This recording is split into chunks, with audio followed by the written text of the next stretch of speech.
Hello everyone, today I will show you how to download all of your Google data. Here's how it's done.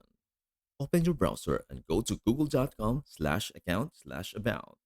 Click Go to Google account in the top right. Sign in or switch to the correct Google account. On the left menu, click Data and Privacy. Scroll down to download your data and click it. This opens Google Takeout, where you can choose what data to download. Select or deselect the services you want. Scroll to the bottom and click Next tab. Now choose your download settings. Delivery method.